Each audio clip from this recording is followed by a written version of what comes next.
प्रिय. लेखक डॉक्टर राजेंद्र माने. वाचक स्वर डॉक्टर अदिती काळमेघ.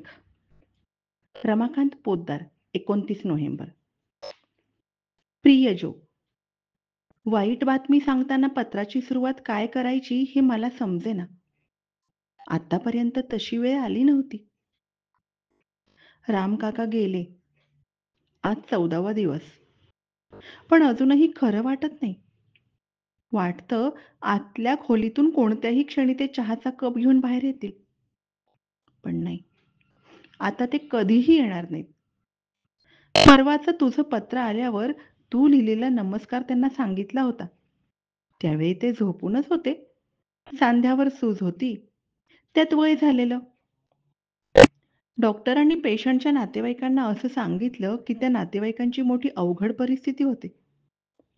समोरच्या आपल्या माणसाचं मरण क्षणाक्षणानं जवळ येताना पाहत बसणं, त्याच्या वेदना पाहणं, त्याच्या इच्छा ऐकणं आणि होकार देत बसणं. खोटा दिलासा देणं सुद्धा बऱ्याच वेळा खूप अवघड जातं. हल्ली तुझी पत्र यायला लागल्यापासून त्यांना एक वेडी आशा निर्माण झाली होती. उतारवयात का होईना आपला अस्ताव्यस्त झालेला संसार पुन्हा सुरळीत चालू होईल. बऱ्याच वेळा आजकाल ते म्हणायचे, म्हातारपणी एकमेकांची साथ सोबत असलेली चांगली. बऱ्या वाईट दिवसात एक आधार असतो, कारण याच दिवसात जगणं अवघड झालेलं असतंय. त्यांच्या अडाणी भाषेत काय काय सांगत राहायचे. तेच तेच सांगायचे खूपदा. आपण तेच बडबडतोय हे त्यांच्या लक्षातही यायचं नाही. मला शेवटी ते भ्रमिष्ट होतायत का म्हणून भीती वाटायला लागलेली.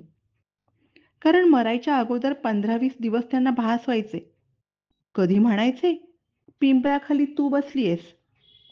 कधी म्हणायचे, घरात काळे कपडे घातलेली 3-4 माणसं वावरतायत, काहीतरी शोधतायत. एकदा मध्यरात्री तर माझ्या पायाजवळ येऊन उभे राहिले.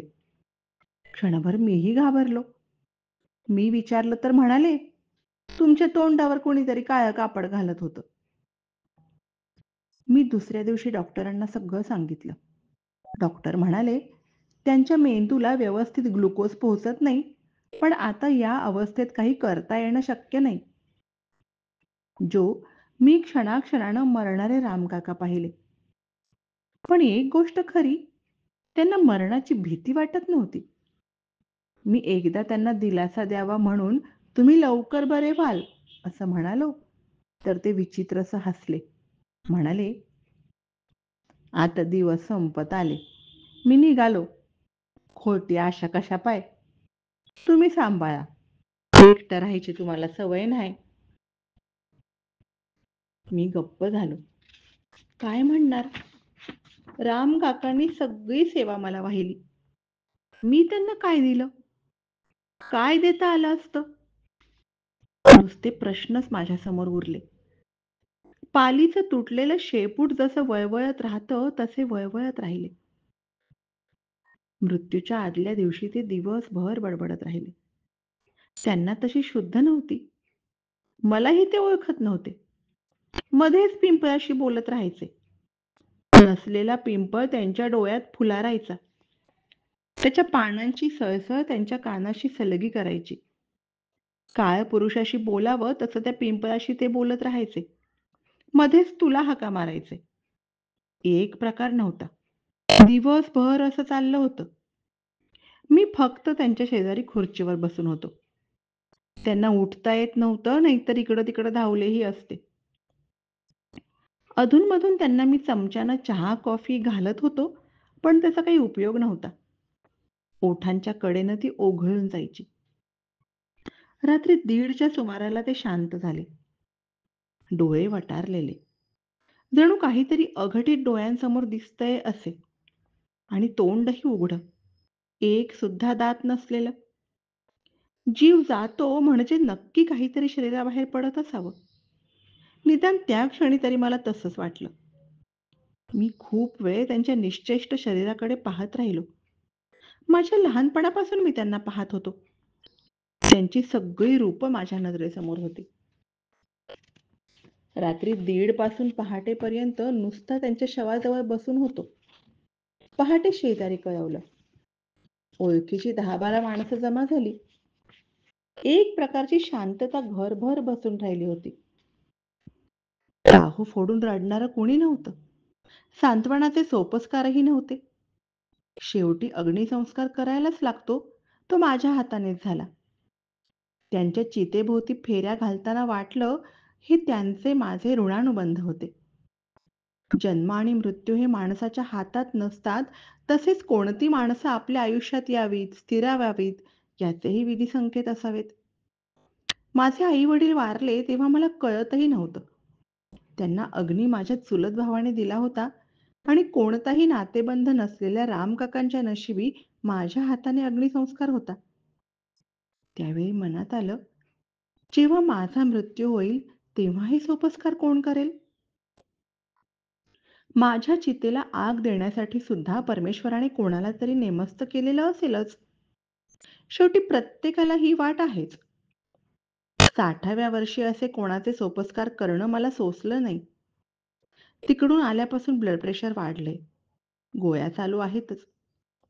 रामकाकांचे नंतरचे सगळे विधी ब्राह्मण बोलावून करून घेतले. 3रा, 10वा, 13वा सगळं झालं.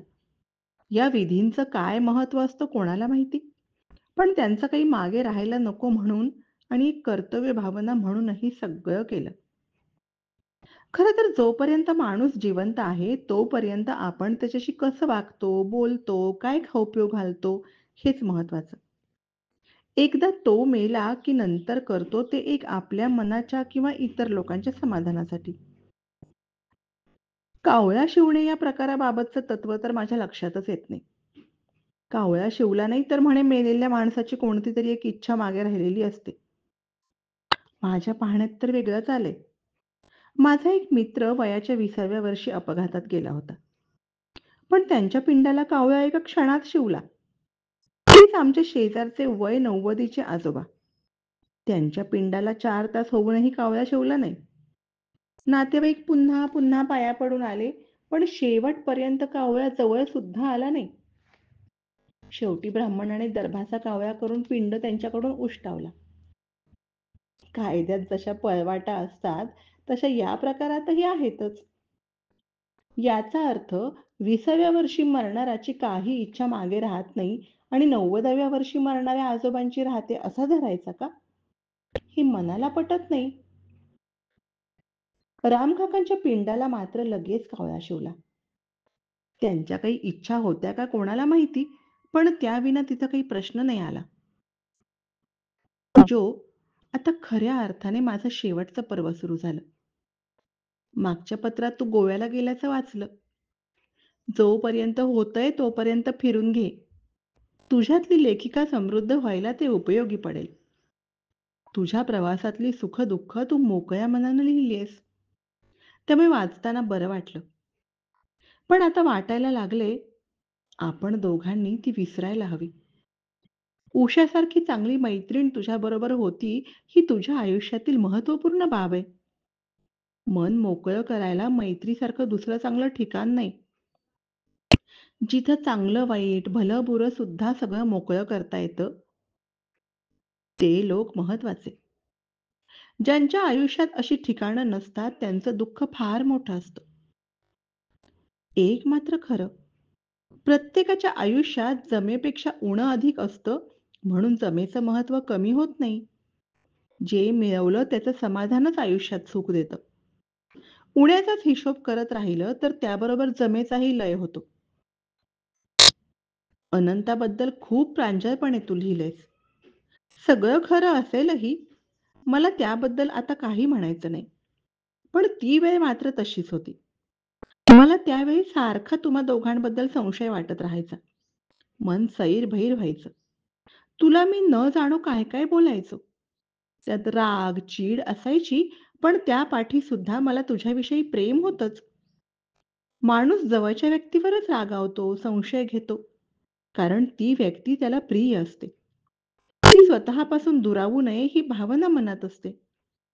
त्यापोटी चुकीच्या मार्गाने माझ्याकडून अभिव्यक्ती झाली असेल, मी मान्य करतो.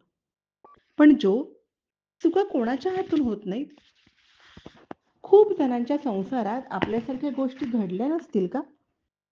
पण संसार विस्कटणं हे आपलं प्रारब्ध होतं. हे एकाकीपण आपल्या नशिबात लिहिलं होतं. त्या काळात तुला अनंताने आधार दिला म्हणून तुझं आयुष्य फारसं विस्कटलं गेलं नाही.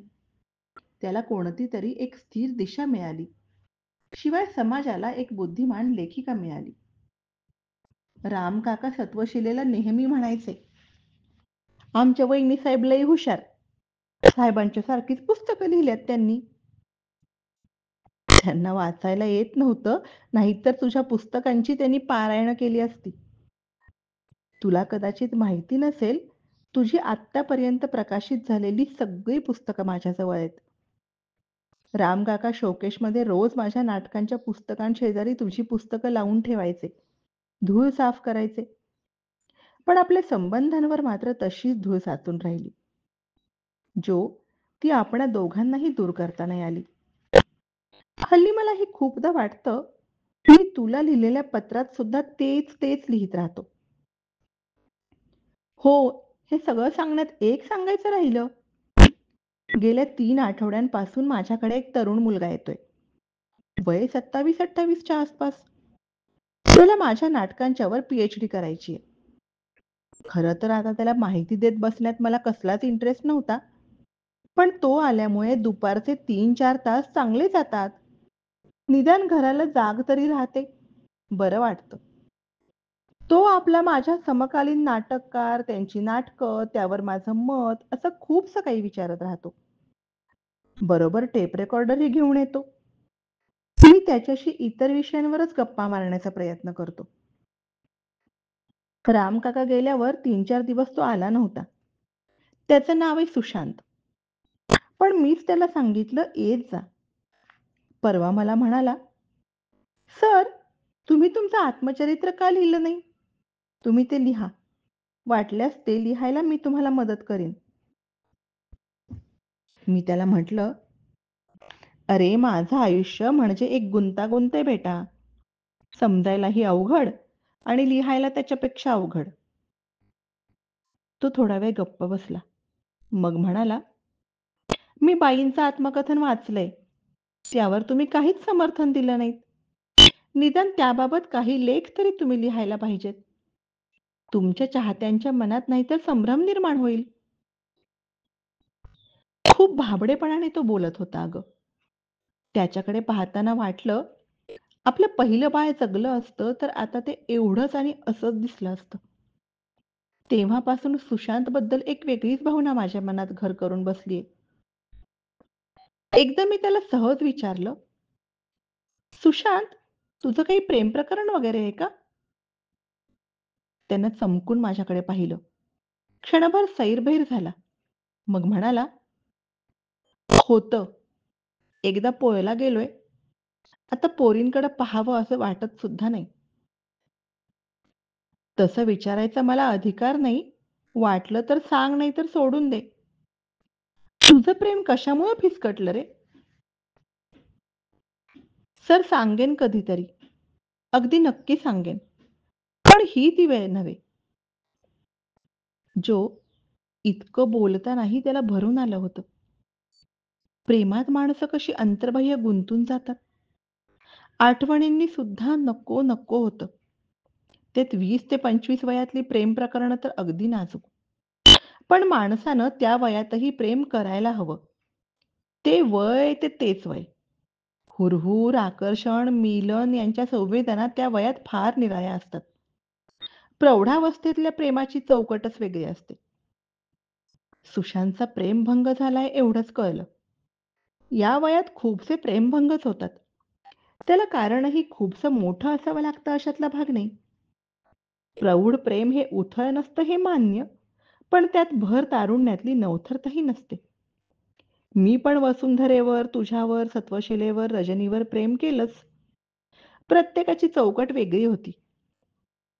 तूही अनंतावर, शशांकवर केलं असशीलच. त्याची चौकट वेगळी असेल. खूपदा फक्त मन प्रेमात गुंततं, शरीर नाही. तुझी प्रेमभावना तशी असेल कदाचित. सुशांत आल्यापासून एक झालंय. त्याच्या अभ्यासासाठी का होईना मला माझ्या नाटकांवर पुन्हा एक वेगळी नजर टाकता यायला लागली. काही काही वेळा नाटकावर टीका व्हायची तेव्हा राग यायचा किंवा पूर्वग्रहदूषित दृष्टीने काहीतरी समीक्षा लिहिली गेली आहे असं वाटायचं. आता वाटतंय खरंच काही ठिकाणी बदल हवे होते, पण आता ते करण्यात फारसा अर्थ उरला नाही. माझ्या नाटकांवर त्याला विश्लेषणात्मक लिखाण करायचे. एक मात्र खरं, पोरगं अगदी जीवापाड मेहनत करणार आहे, तसंच माया लावणारं पण आहे. आल्यावर रोज बीपीच्या गोळ्या घेतल्यात का याची चौकशी करतो. स्वतः चहा करून देतो. म्हातारपणी मुलामध्ये स्वतःचं रूप, तरुणपण पुन्हा पाहायला मिळतं म्हणे. मी सुशांतमध्ये ते पाहण्याचा प्रयत्न करतोय. कदाचित त्यालाही मी एवढ्या जवळीकीनं का वागतोय असं वाटत असावं, पण तसा तो भाबडा आहे. परवा माझं डोकं दुखत होतं म्हणून मी बाम लावत होतो, तर त्यानं "मी लावतो" असं म्हणत माझ्या हातातून बाटली घेतली. मी संकोचून नको, नको म्हणायला लागलो तर म्हणाला, "सर, आज तुम्हाला मुलगा असता तर तो माझ्या वयाचा असता. त्याच्याकडून सेवा घ्यायला तुम्हाला संकोच वाटला असता का?" जो त्याच्या बोलण्यामागे सहजपणा असेलही, पण मला सतत वाटत राहतंय, परमेश्वराने सुशांतच्या रूपाने आपलं बाळच माझ्याकडे पाठवले. वाढत्या वयातील भावूकपणाचाही यात भाग असेल, पण मला आपलं वाटत राहतं. वय वाढेल तसं मन खूप भावनाशील होतं म्हणे. सुखाच्या आठवणी किंवा सुखाचे प्रसंग आले, तरी सुद्धा मग डोळे भरायला लागतात. माझी आजी होती.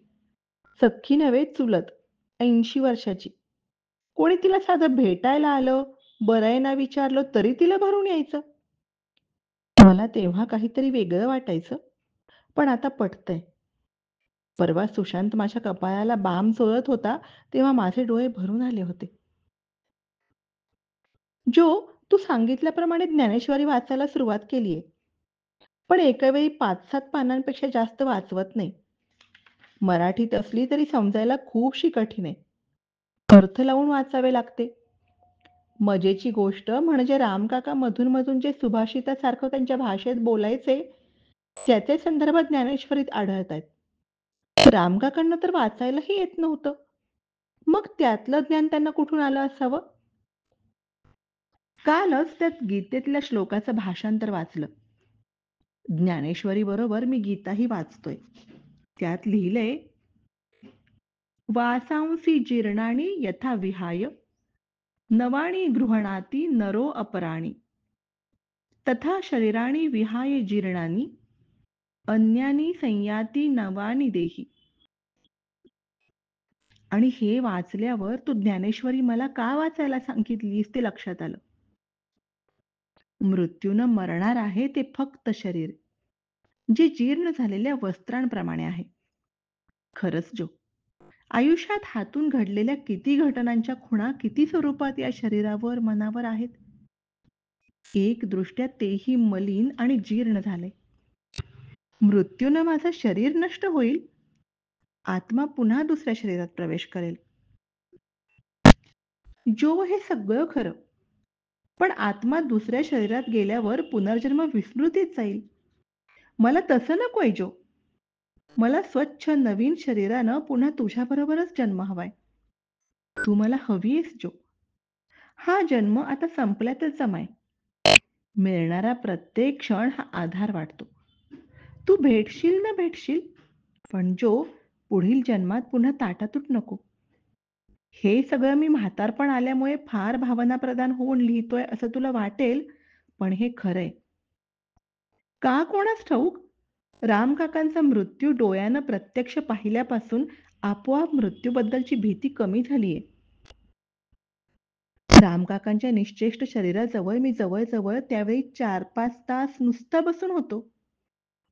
माणसाच्या शरीरातली चेतना गेली की त्या जड शरीराला काही अर्थ उरत नाही. मी त्या काळात 2-3 वेळा त्यांच्या शरीराला हात लावून पाहिला.